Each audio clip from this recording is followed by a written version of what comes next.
অবশ্য আঁধার মস্তে দীপাবলির আলোয় আলোকিত হয়েছে।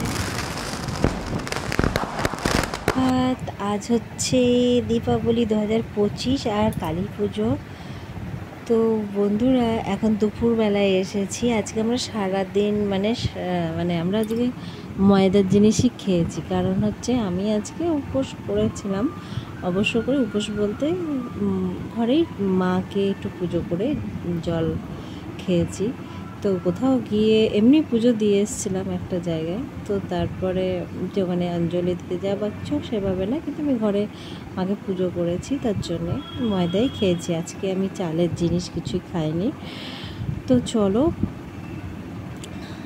আমাদের যেমন দীপাবলি হয় নর্থ বেঙ্গলি বিহারিতে, আজকে লক্ষ্মী পুজো হয়। তো সেই ক্ষেত্রে আর আজকে দীপাবলিটা কেন পালন করা হয়, যে রামচন্দ্র অযোধ্যা থেকে যখন রাবণকে বধ করে ফিরেছিলেন যুদ্ধে জয়ী হয়ে সীতামাতাকে সঙ্গে নিয়ে, সেই কারণেই চারিধার তো অমাবস্যার অন্ধকার ছিল, তাই আলোকিত করার জন্য দীপাবলি হয়। আর ঘরে ঘরে লক্ষ্মী পুজো হয়। তো ওই রিচুয়ালটাও খুব ভালো, আমার খুব ভালো লাগে। আর আমি তো বলেইছি নর্থ বেঙ্গলিদের কিছু কিছু নিয়ম আমার খুব পছন্দ। তো চলো, এদিকে আমার এই আলোয়, এই যে এখানে থাকি একটু আলো তো জ্বালাতেই হবে অন্ধকার মুছতে। তো আমি এই যে মায়ের মুখ ঘরে, তুমি তো দেখোই রোজ, জয় মা। আর এ দেখো আলোয় সজ্জিত করেছি গোটা ঘরকে, মোমবাতি দিয়েই করা হয়েছে, যেমন সবাই করে সাধারণত। আর বাইরে তো পুজোর জন্যে চারিদিকে আলোয় আলোকিত, দীপাবলির আলোয় ভরপুর। আমরা এমনি কালী পুজোয় খুব একটা বেরোই না। আগে আমার বাবা আসতো এদিকটাতে, ওই তখন যেতাম বাবার সাথে। তাছাড়া এমনিতে বাবাও আর যেতে চায় না, আমরাও অত যাই না, কারণ ওদিকটাতেই পুজো হয় বলে।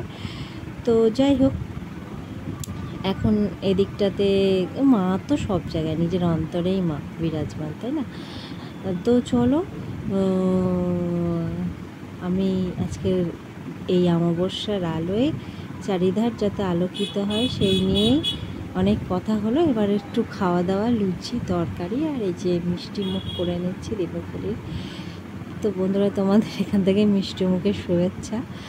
আর দীপাবলি আলোয় অমাবস্যার শত অন্ধকার মুছে যাক, আলোয় আলোকিত হোক চারিধার। মনের ভেতরে যত অশুভ কুপ্রভাব থাকে সেগুলোই যেন দীপাবলির আলোয় আলোকিত হয়ে যায়। আসলে মনের অন্ধকারটাই আসল, বাইরে আলোয় আলোকিত করে মনের অন্ধকার যেদিন মুছবে সেদিন দীপাবলি আরও সুন্দর হয়ে ফুটে উঠবে, তাই না?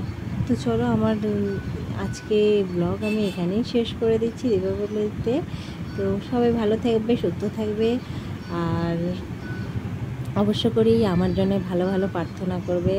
আমি তোমাদের কাছের একজন হয়ে গেছি, যেহেতু ফ্যামিলি মেম্বার মনে করি। তো আজকে এখানেই শেষ করলাম। আজকের মতো টাটা।